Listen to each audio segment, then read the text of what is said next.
Bom dia, meus irmãos. Eu saúdo a igreja com a graça e com a paz do nosso Senhor e Salvador, o Senhor Jesus Cristo. Amém? Meus queridos, é uma alegria estar aqui, sempre estar aqui é uma alegria aos nossos corações, poder cultuar com os irmãos. Isso traz de fato muito alento aos nossos corações. Para isso, gostaria que os irmãos abrissem agora a palavra do Senhor em Colossenses capítulo 3, verso 18 ao verso de número 21. Eu farei a leitura dessa porção das Escrituras. Os irmãos acompanhem em suas Bíblias. Esposas, sede submissas ao próprio marido, como convém no Senhor. Maridos, amai vossa esposa e não a trateis com amargura. Filhos, em tudo obedecei a vossos pais, pois fazê-lo é grato diante do Senhor. Pais, não irriteis os vossos filhos, para que não fiquem desanimados. Vamos ter mais um momento de oração? Senhor Deus, maravilhoso Pai, como o teu servo já pediu, nós te clamamos mais uma vez que fale conosco, que tudo que for dito aqui esteja de acordo com a tua palavra, Senhor Deus. Nos exorta, Senhor Deus, nos consola, nos encoraja, nos conduz, Senhor Deus, pelo reto caminho, Senhor Deus, que é a tua revelação especial, a palavra, a tua palavra, Senhor Deus. Nós te clamamos isso, em nome de Cristo Jesus. Amém. Meus irmãos, há um livro do reverendo Shum que tem como título Missão Primordial. Esse livro ele fala justamente da missão que foi dada lá nos primórdios da criação aos nossos pais, Adão e Eva, de fato encherem a terra com a glória do Senhor. À medida em que eles se multiplicavam, a criação seria desenvolvida por eles cultivariam a terra, eles desenvolveriam, estudariam, mas especialmente a multiplicação de Adão e Eva, os filhos que viriam, seria uma forma de encher essa terra com a glória do Senhor, outros filhos de Deus. Mas uma vez que o homem caiu em pecado, assim como o descendente da mulher, também o descendente da serpente, o homem, nós estamos em estado de queda, muito embora regenerados, nós, a sua igreja, mas a humanidade de um modo geral, ela produz ao mesmo tempo filhos eleitos de Deus, antes da fundação do mundo, mas também aqueles que são réprobos. E essa ideia de missão primordial, de encher a terra com a glória do Senhor, se inicia justamente na família, de modo que, já antecipo o tema, o título desse sermão é Família, os primórdios da criação. É por meio da família que Deus dá ordens para que o homem, como eu disse, desenvolva a criação, domine sobre ela, desenvolva a sociedade. Aqui nós temos então aqueles 3 mandatos, né?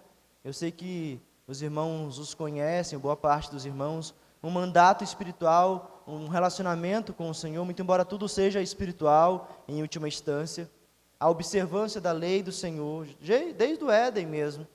Então há esse mandato espiritual, há também um mandato cultural, que diz respeito à relação do homem, a nossa relação com a criação de um modo geral, cuidando dela, desenvolvendo ela. E há também um mandato social, que diz respeito ao nosso próximo, mandato espiritual, cultural e social. E tudo isso parte a partir de uma família, um homem e uma mulher. Esse é o plano do Senhor, mas por conta do pecado que adentrou o mundo, por conta da desobediência dos nossos pais, tudo isso foi contaminado. Mas Deus ele age com graça e misericórdia. Ele envia o seu Filho, ele promete o seu Filho, mas ele o envia.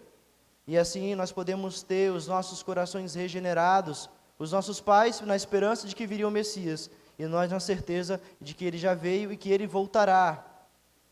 Assim, meus irmãos, eu gostaria que nós olhássemos para o texto e víssemos especialmente ele em 2 partes. Primeiro, dizendo respeito à nossa relação entre marido e mulher, verso 18 e 19.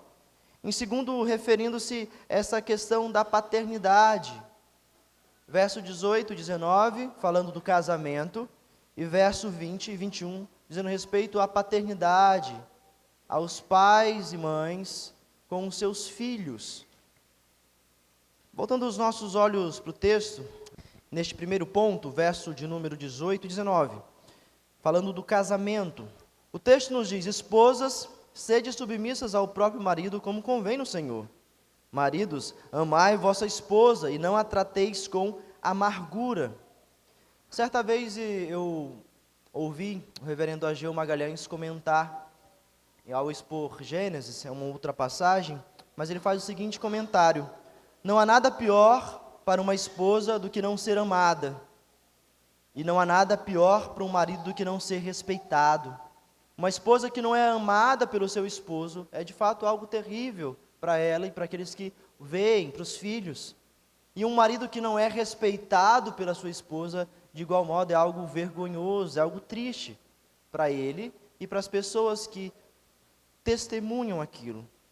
Paulo começa com as esposas. Ele fala a vocês, minhas irmãs. Ele diz: esposas, sede submissa ao vosso marido como convém no Senhor. E a palavra submissão não significa uma inferioridade, uma incapacidade ou uma perda de valor. Vocês não se tornam, minhas irmãs, menos valorosas por observarem ou por ouvirem do Senhor que vocês devem ser submissas. Trata-se de uma ordem funcional, dada pelo próprio Deus. A submissão não é efeito da queda. A submissão é um efeito, é algo já estabelecido na criação. Paulo enraiza esse princípio de liderança masculina e da submissão da mulher na própria criação, e não na queda, como alguns afirmam. Agora que o homem caiu em pecado, a mulher vai ter que sofrer, ela tem que ser submissa. Não.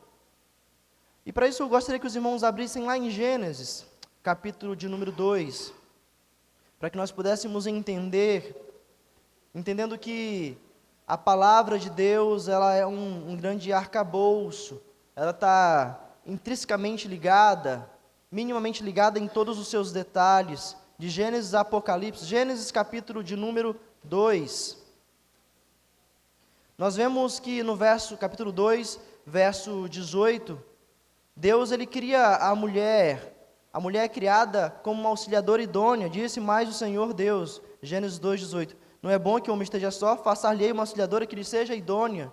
Diante de todas as coisas que Deus cria, Deus diz: é muito bom, mas há uma coisa que Deus vê que não é bom. Não é bom que o homem esteja só, para isso ele lhe faz uma auxiliadora. O homem, ele não é bom que esteja só. A palavra do Senhor Deus nos aponta em outras passagens que é melhor serem dois do que um, e óbvio, isso se aplica muito mais do que simplesmente ao casamento. Mas de fato não é bom que estejamos só, especialmente à luz deste texto. Deus cria uma mulher, cria uma auxiliadora idônea, verso de número 18. Isso pressupõe também que o Adão era o seu cabeça. Vejam o verso de número 23, ele dá nome a ela. Verso 23, e disse o homem: esta afinal é osso dos meus ossos e carne da minha carne, chamar-se-á varoa, porquanto do varão foi tomado. É Adão quem chama a sua esposa, a sua mulher, a sua companheira, a sua auxiliadora idônea de varoa, porquanto do varão foi tomado. E lá em 1 Timóteo, não precisam abrir, ele usa esse argumento de que o homem foi feito primeiro e a mulher deriva do homem, para embasar a razão das mulheres não poderem exercer liderança sobre os homens. Ele diz: porque primeiro foi formado Adão, depois Eva, lá em 1 Timóteo 2,13. Ou seja, há uma ordem lógica e funcional estabelecida pelo próprio Deus. O homem é o cabeça. A ordem, portanto, ela é criacional e não consequência do pecado. Mas após o pecado há sim mudanças. Ainda em Gênesis, quando nós olhamos para o capítulo 3, o verso de número 16, ele diz: e a mulher disse: multiplicarei sobremodo os sofrimentos da tua gravidez, em meio a dores dará à luz a filhos, o teu desejo será para o teu marido, e ele te governará.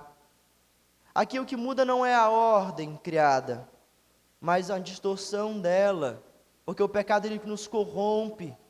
Aquilo que deveria ser algo prazeroso, se torna algo difícil. A ideia de o teu desejo será para o teu marido é a mesma palavra que, inclusive, quando ele usa, ele adverte Caim, quando ele diz: se procederes bem, é certo que serás aceito, se todavia procederes mal, o teu desejo será contra ti, mas cumpre a ti dominá-lo. E é assim que a gente se sente muitas vezes, porque eu não faço o bem que quero, mas o mal que detesto, esse eu faço. Muitas vezes, nós não queremos fazer, não queremos, entre aspas, tá? Mas acabamos fazendo, mas na verdade somos nós que queremos sim, mas há uma natureza que briga em nosso coração. Mas a ideia, meus irmãos, é que esse desejo, ele é contrário. Por conta da queda, há uma inimizade em certo sentido. E da mesma forma, o homem exerce agora um governo, ou tende a um governo tirano, não um governo protetor, cuidador, mas algo ríspido. Portanto, a estrutura permanece, mas ela é manchada pelo pecado. Portanto, eu insisto, a submissão não nasce na queda. A queda apenas a corrompe. Aquilo que deveria ser natural, prazeroso, agora, assim como tudo, é manchado pelo pecado. Paulo diz que a esposa submete ao marido como convém no Senhor. Isso remete ao próprio padrão da Trindade. Nós cremos que há um Deus que subsiste em 3 pessoas, e para nós, de fato, nós não conseguimos compreender isso. Nós cremos pela fé que há um ser todo-poderoso, nosso Deus, mas Ele é o Deus Pai, o Deus Filho e o Deus Espírito Santo. E o Pai envia ao Filho, o Filho é submisso ao Pai, Ele é enviado. Há funções dentro da própria Trindade. Isso não significa que o Espírito Santo, ou o Filho, ou o Pai, sejam diferentes em glória ou em divindade. Não, Ele é o próprio Deus. Colossenses mesmo nos fala sobre isso, porque nele, em Cristo Jesus, reside toda a plenitude da divindade. E exatamente isso, voltando para Colossenses, o que Paulo combatia na igreja. Alguns diziam que ele era uma espécie de anjo, ou em algum momento ele se tornou Deus, ele não foi eternamente Deus. Mas a verdade é que nele reside toda a plenitude da divindade. Então, minhas irmãs, vocês são valorosas, vocês não se tornam menos importantes. Inclusive é por meio de vocês que vem o nosso Redentor, por meio da maternidade. Mas o Senhor estabelece ordens claras de submissão. E ainda, olhando para o texto, minhas irmãs, eu quero que vocês tenham em mente que essa submissão ela não é de qualquer maneira. Colossenses 3, verso 18. Essa submissão, ela não está alheia à palavra de Deus. Essa submissão, ela está alicerçada na própria palavra de Deus. E se o meu esposo me pedir para fazer algo lícito, mas que eu não quero, e que é de certa forma injustiça, ele me privar de algumas coisas. E se meu esposo me pedir para fazer algo que é ilícito, um crime, algo que é errado, primeiro eu quero dizer que sofrer injustiça em nome do Senhor também serve para a glória do seu nome. Então talvez, especialmente as irmãs, eu sei que há também homens crentes com mulheres descrentes, mas especialmente muitas irmãs, você chega na igreja sem os seus esposos, e por vezes algumas são privadas de algumas programações e de forma submissa tem que submeter. Não estou falando especialmente do culto ao Senhor, não. Mas algumas situações é justo, em certo sentido, você sofrer e se submeter à sua liderança, ao seu cabeça. Porque assim também o nome do Senhor é glorificado. Não a parte da palavra do Senhor, mas de acordo com a palavra do Senhor. Isso não significa que você deva pecar ativamente contra o Senhor por submissão ao seu marido. Nós precisamos nos lembrar que a palavra nos diz: mais importa obedecer a Deus do que a homens. E certamente entre estes homens se encontra o teu marido.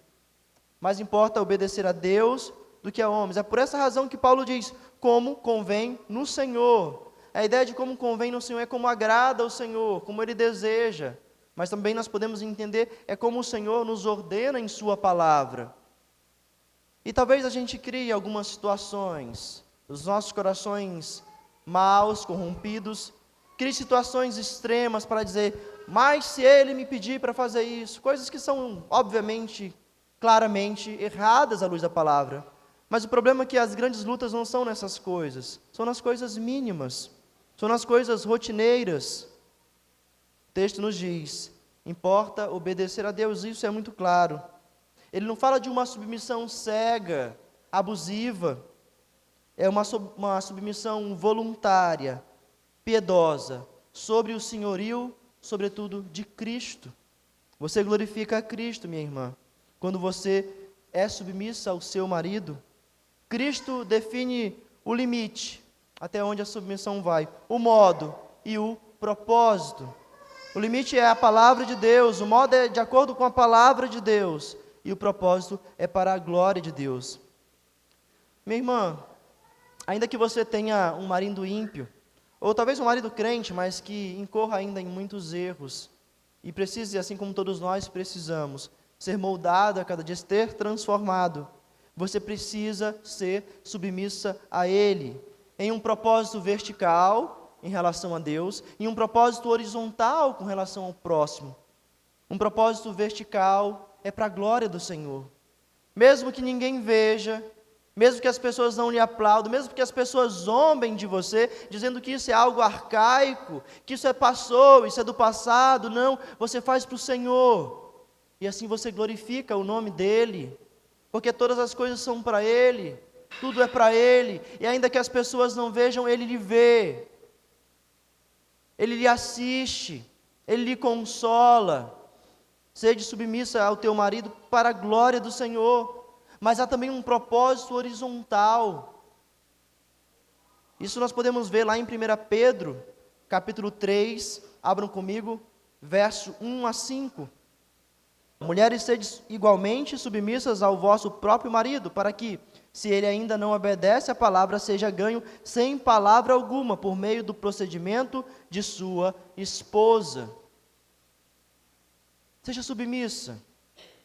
Eu conheço algumas histórias, certamente os irmãos também conhecem, de mulheres que conheceram o Evangelho e por uma mudança em suas casas alcançaram os seus maridos, porque ele fala, há alguma coisa diferente nessa mulher, e assim ele quer, no mínimo, saber o que foi, e assim ele se achega à palavra, em silêncio, sem discussões, com um testemunho, falando sim quando necessário, mas o texto é muito claro. Mulheres, sede vós igualmente submissa ao próprio marido, para que ele ainda não obedeça a palavra, seja ganho sem palavra alguma, por meio do procedimento da sua esposa. Meus queridos, ou minhas queridas irmãs especialmente, a submissão é um mandamento do Senhor, e não é um aspecto simplesmente moralista, diz respeito à própria divindade, aquilo que Ele deseja para nós, assim que Ele deseja para as nossas famílias. E o texto também continua, mas antes de nós passarmos aos homens, eu quero dizer para todos, ao chegarmos em algumas porções da Escritura, a gente pensa, não, isso não serve para mim, porque eu não sou casado, eu não sou casada, eu sou viúvo, eu não tenho um esposo, não sei. Talvez seja para os outros, mas se nós voltarmos alguns versos, voltando para Colossenses, se nós voltarmos alguns versos, o texto que nós lemos, no capítulo 2, verso de número 16, diz, habite ricamente em vós a palavra de Cristo, instruí-vos e aconselhai-vos mutuamente em toda a sabedoria, louvando a Deus. Instruí-vos e aconselhai-vos mutuamente. Ainda que você não tenha um esposo, uma esposa, ainda que você não seja casado, essa palavra também é para você. Porque você pode instruir as irmãs experientes, que têm uma longa história de vida, podem instruir as mais novas a serem submissas aos seus maridos, conforme no diz Tito, capítulo 2. Instruir, os mais velhos podem instruir os moços. Mesmo que você tenha errado, e errado gravemente, ao observar aqueles erros, você fala, meu filho, eu errei nisso, não cometa o mesmo erro que eu cometi. A palavra de Deus nos diz isso, e assim, nós nos instruímos e nos aconselhamos mutuamente. As irmãs não só podem como devem, é um imperativo, instruí-vos e aconselhai-vos mutuamente. Então esse texto também é para você, minha irmã e meu irmão. Ainda que como nós veremos mais à frente, que você já tem os seus filhos criados, você pode instruir aqueles que são pais mais novos. E talvez você pense, não, mas eles não gostam de ouvir. E a gente cria uma série e é de verdade, às vezes a gente é cabeça dura mesmo, de modo que nós precisamos abrir os nossos corações para ouvir. Mas o fato é que esse texto diz respeito a todos nós, sem exceção. E agora, olhando para o papel dos homens, ainda nesse primeiro ponto, o texto diz, verso 19, maridos, amai a vossa esposa e não a trateis com amargura. O verbo usado aqui é justamente aquele que é extremamente conhecido, né? O agape, né? É a ideia de um amor sacrificial. Não um amor apaixonado, um amor romântico. Não, a ideia é um amor sacrificial. É o amor de Cristo pela igreja. Lá em Efésios, capítulo de número 5, abram comigo. Efésios 5, 25 diz, maridos, amai vossa mulher, como convém Cristo amou a igreja, e a si mesmo se entregou por ela. 26.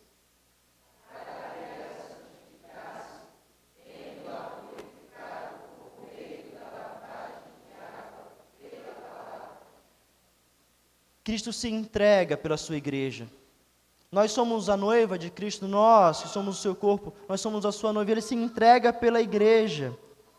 Efésios é o que a gente chama de uma carta gêmea, né? É uma das cartas escritas à prisão. Se a gente fizer um paralelo, a gente vai ver o quão semelhante ela é com Colossenses. Há algumas diferenças, sobretudo Efésios trata de uma questão eclesiástica, né? De igreja, uma eclesiologia que a gente chama, um aspecto da igreja, enquanto Colossenses trata de uma cristologia, falando da pessoa de Cristo, mas tudo é sobre Cristo e tudo diz respeito à sua igreja. Então é uma carta muito semelhante, as palavras, a similaridade que há aqui. Mas o fato é que nós precisamos, como maridos, você, marido, precisa amar a sua esposa como Cristo amou a sua igreja. Você precisa se entregar por ela e a ela. Você precisa santificar. Você precisa ensiná-la na palavra, instruí-la, orar com ela, pastorear o seu coração, confrontar o seu coração. Nós precisamos amar as nossas esposas como Cristo amou e ama a sua igreja. Matthew Henry, ao comentar sobre essa relação entre marido e mulher, sobretudo em um aspecto criacional, ele diz que a mulher não foi feita da cabeça para ser superior ao homem. Ela não foi feita dos pés para ser pisada por ele. Ela foi feita do lado, da sua costela, porque ela é sua igual. Ela foi feita, tirada debaixo do braço para ser protegida e próximo ao coração para ser amada. Maridos, amem as suas mulheres. Eu sei que isso é poético, mas diz uma verdade clara e bíblica. Nós precisamos amar. Nós precisamos proteger as nossas esposas. Entender que ela, de igual modo, é criada à imagem e semelhança do Senhor.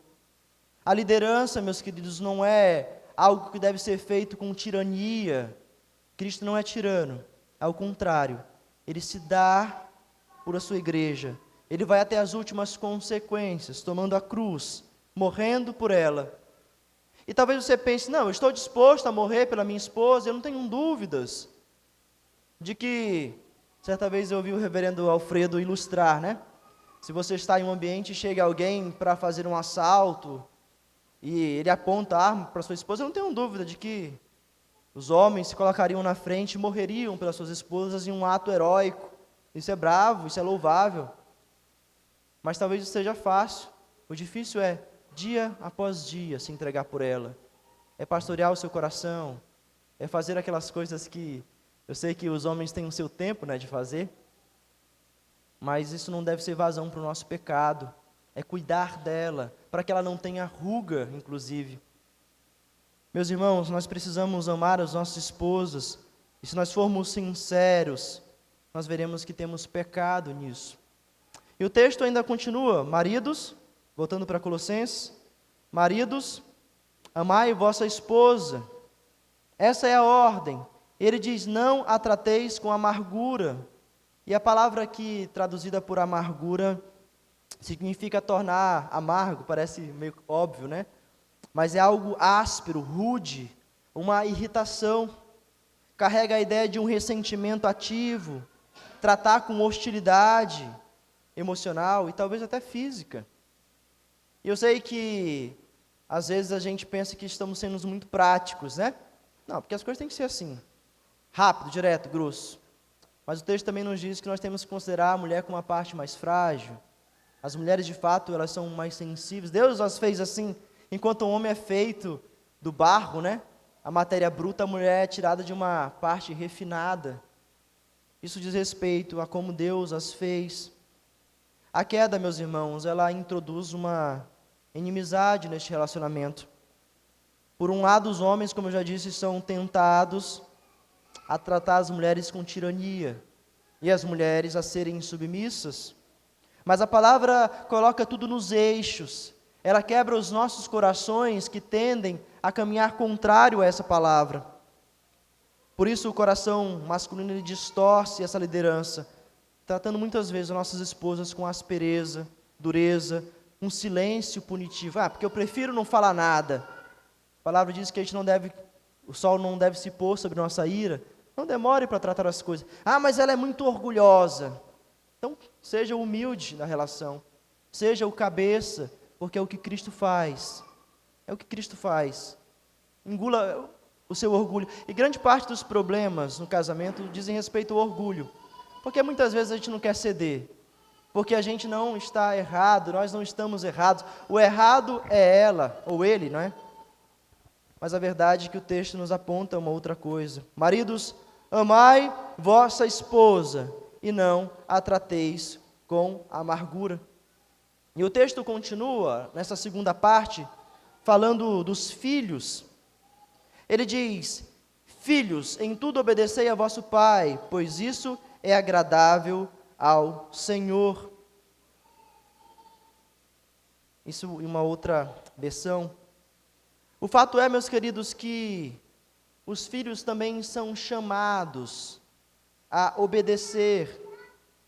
Os filhos também são chamados a serem submissos àqueles que o Senhor colocou, desde sempre, como autoridade sobre suas vidas. Filhos, em tudo obedecei aos vossos pais, pois isso é agradável ao Senhor. Filho, e eu falo especialmente àqueles que vivem sob a tutela dos pais, né?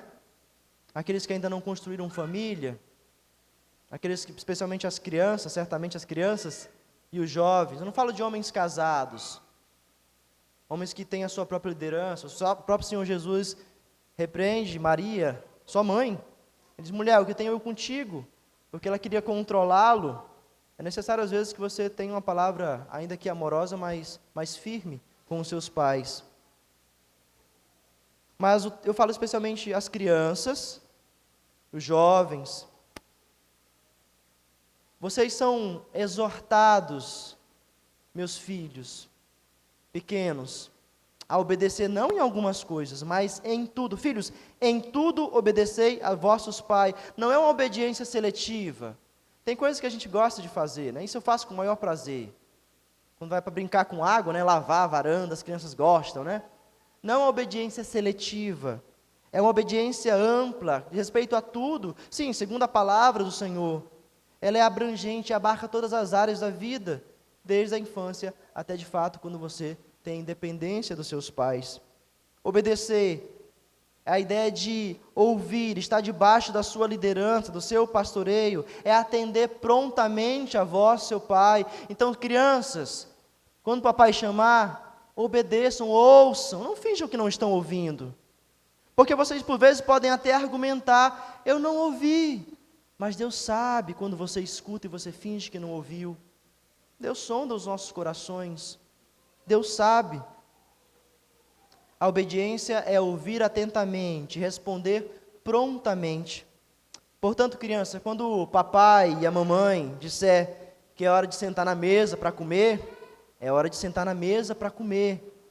Quando o papai disser que é hora de guardar os brinquedos, você precisa ouvir e obedecer. Quando os teus pais disserem que não é para mexer em determinado lugar, não é para você mexer mesmo que ninguém esteja vendo, porque é Deus que manda que nós sejamos obedientes. Vocês precisam obedecer. E Deus tem falado com vocês, que privilégio, crianças, é vocês poderem ouvir o Senhor, serem instruídos pelo Senhor. Então não ignore a voz do Senhor. Jovens, agora eu falo especialmente aos jovens, adolescentes, as crianças maiores.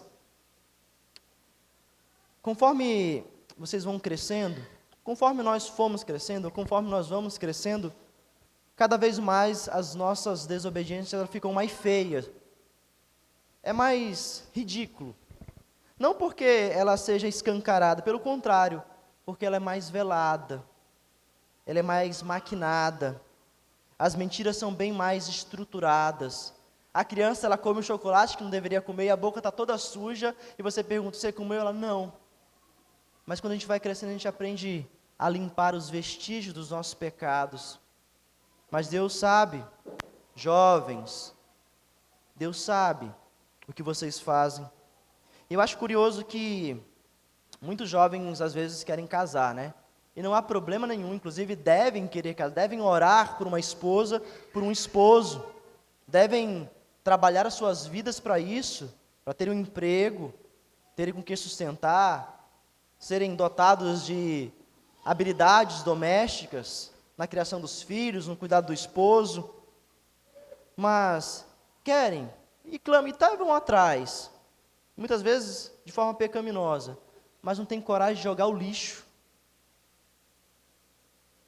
não tem coragem de lavar a varanda, às vezes não tem coragem nem de botar a roupa no cesto de roupa suja, mas eu quero casar.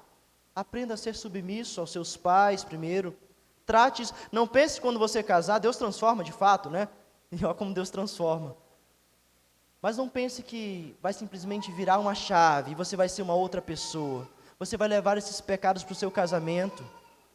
Meninos, vocês vão fazer suas esposas sofrerem. Meninas, vocês vão desrespeitar os seus maridos se vocês não tratarem os seus corações desde já. Tem uma música que diz: você quer mudar o mundo? Vamos começar lavando os pratos. Arruma a cama quando você acordar. Se você não fizer mais nada certo durante o dia, você pelo menos arrumou a cama. Lave o seu prato. Se envolva.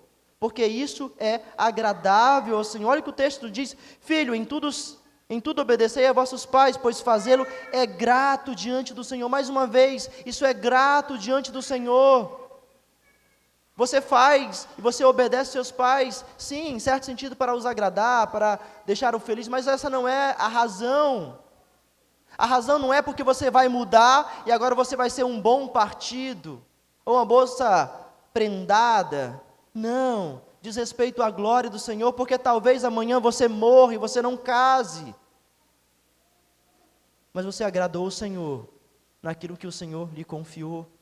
Sede submisso aos teus pais, não em uma coisa, mas em tudo, porque isso é agradável ao Senhor. Mas eu não consigo, então clame ao Senhor, que Ele lhe transforme, e Ele tem prazer, crianças, jovens, Ele tem prazer em lhes ouvir a voz, e transformar o teu coração, e Ele transforma, porque é isso que Ele nos ordena. Ele não nos ordena algo que nós não possamos obedecer, mesmo que substancialmente, talvez não de forma perfeita, certamente não perfeita, mas Deus nos exorta a isso. O texto também fala dos pais. O texto, no verso de número 21, nesse segundo ponto, nós tratamos do casamento, verso 18 e 19, e o verso 20 e 21 nós tratamos dessa paternidade, dessa relação entre pais e filhos. Verso 20 vimos sobre os filhos, e agora no verso 21, Deus fala conosco, com vocês, pais. O texto diz: pais, não irritei os vossos filhos, para que não fiquem desanimados. Nós temos a forte tendência a também tratar muitas vezes os nossos filhos com tirania. Eu não estou falando que a gente não tem que ser duro, não. Temos que ser duro. Inclusive discipliná-los. Isso é bíblico. Certa vez eu ouvi que quem disciplina ou recorre à vara é porque não tem moral. Eu vejo nas escrituras uma outra ordem. Uma ordem para disciplinar a criança com vara. Não espancar, isso é pecado. Mas disciplinar com vara. Mas nós temos a tendência, e muitas vezes, a tratar os nossos filhos também com tirania, a irritar, a explodir, porque a gente talvez não tenha coragem de verbalizar, porque eles nos atrapalham, porque eles frustram os nossos planos, porque nós tínhamos outros planos para o dia, para a hora. O texto também nos exorta a isso. Pais, não irriteis os vossos filhos, para que não fiquem desanimados. E como nós podemos irritar os nossos filhos? Nós irritamos os nossos filhos, meus queridos, quando nós provocamos eles simplesmente para mexer, para nos divertir diante da sua chateação e do seu ataque de ira. E é claro que todos esses exemplos que eu vou dar aqui, eles não são, em certo sentido, fixos. Às vezes, de fato, nós temos que deixar os nossos filhos tentarem fazer algumas coisas só, e eles vão se irritar porque não vão conseguir.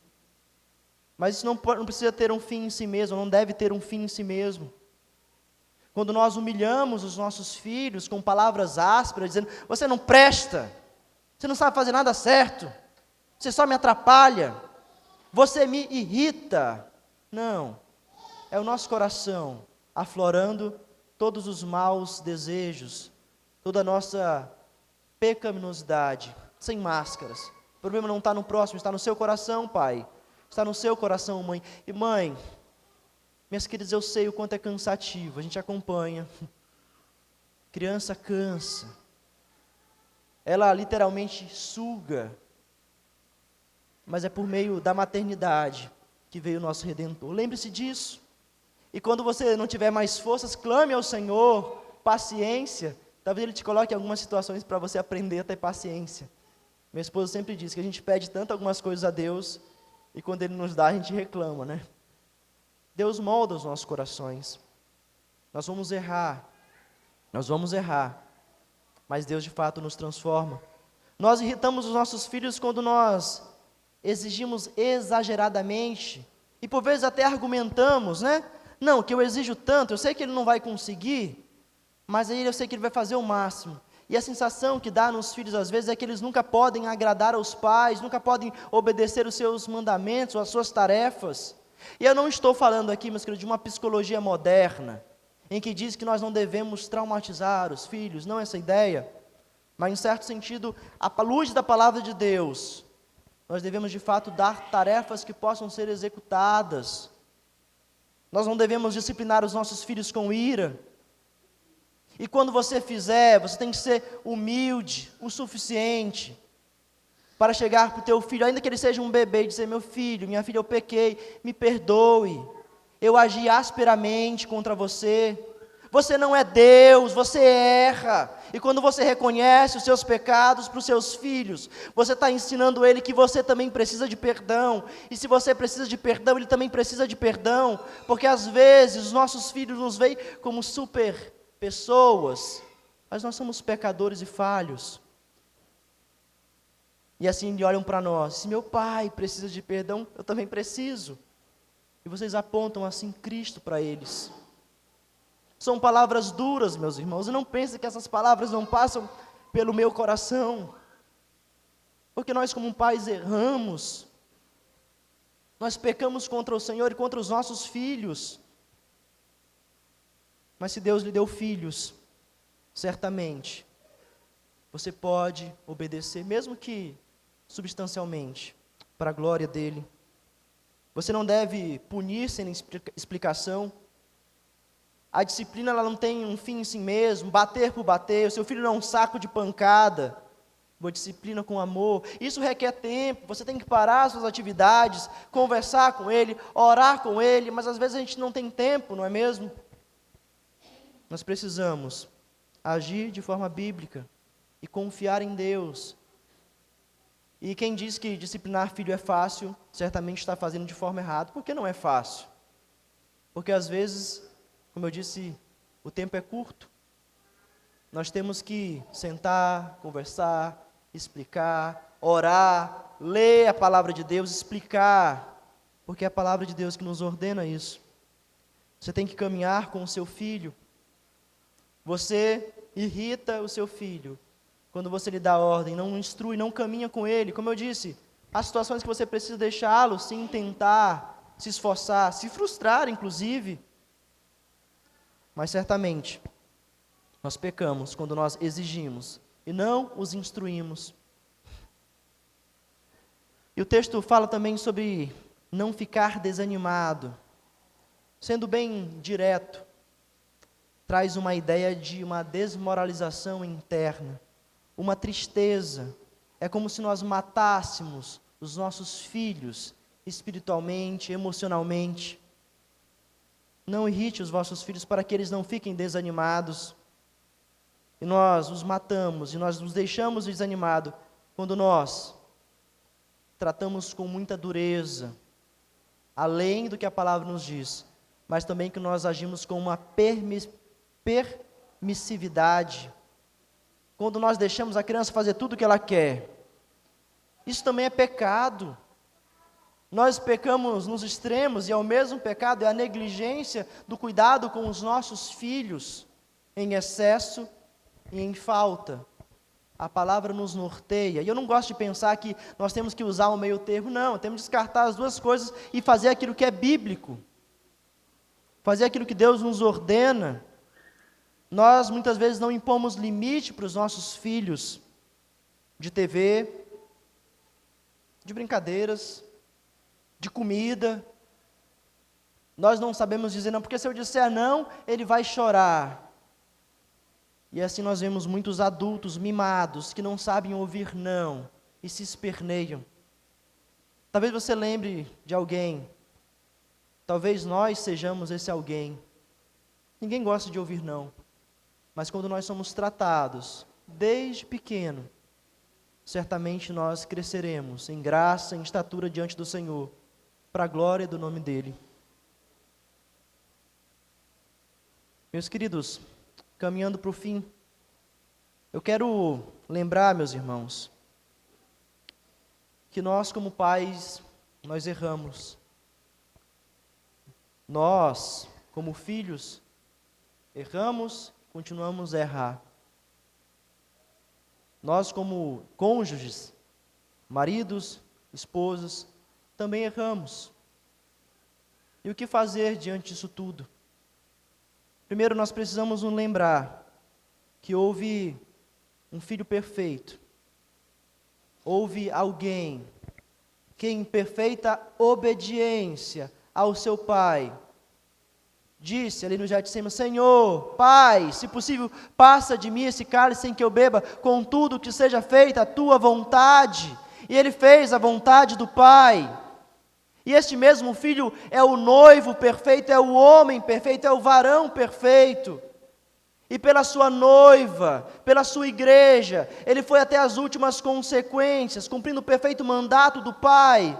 E se entregou na cruz, morreu por nós, foi humilhado, ultrajado. Mas ele ressuscitou, e ele voltará. E é nesse filho perfeito, é nesse noivo perfeito, é neste homem perfeito, que nós podemos olhar para a palavra e ver os nossos pecados e clamar por perdão. E é no espírito deste noivo perfeito, no Santo Espírito de Deus, que nós somos habilitados a obedecer, porque nós já tivemos os nossos corações regenerados, e nós pecamos porque nós queremos, porque nós amamos o pecado. Deus nos exorta a mudarmos de vida, não amanhã, mas agora. E talvez você continue a errar, mas Deus dia após dia vai nos mudando. E às vezes a gente quer fazer mudanças grandiosas. Chega em casa, a gente quer fazer uma faxina, quer estruturar tudo. É pouco a pouco, dia após dia, Deus vai nos moldando. Dia após dia. Hoje melhor do que ontem, hoje pior do que amanhã. E assim nós vamos caminhando, instruindo as nossas crianças, sendo submissa aos seus maridos, amando as nossas esposas, sendo obediente aos seus pais. Nós haveremos de glorificar o nome do Senhor. Vamos orar? Senhor Deus, nosso Pai querido, nós como os teus filhos te clamamos, Senhor, perdão. Nós te clamamos perdão, Senhor, por meio do teu Filho perfeito. Nos transforma, Senhor Deus, nos molda à imagem do teu Filho. Senhor Deus, nós como esposos, Senhor Deus, erramos e te pedimos perdão, Senhor, em nome do noivo perfeito. Temos certamente errado, Senhor Deus, como maridos, como mulheres, esposas, como pais, como filhos. Mas nós te clamamos, Senhor, que o Senhor nos conduza pelo teu reto caminho, Senhor. Não nos permita desviar dele, Senhor. E perdoa, Senhor, as nossas falhas. Nós pedimos isso. Em nome de Jesus. Amém.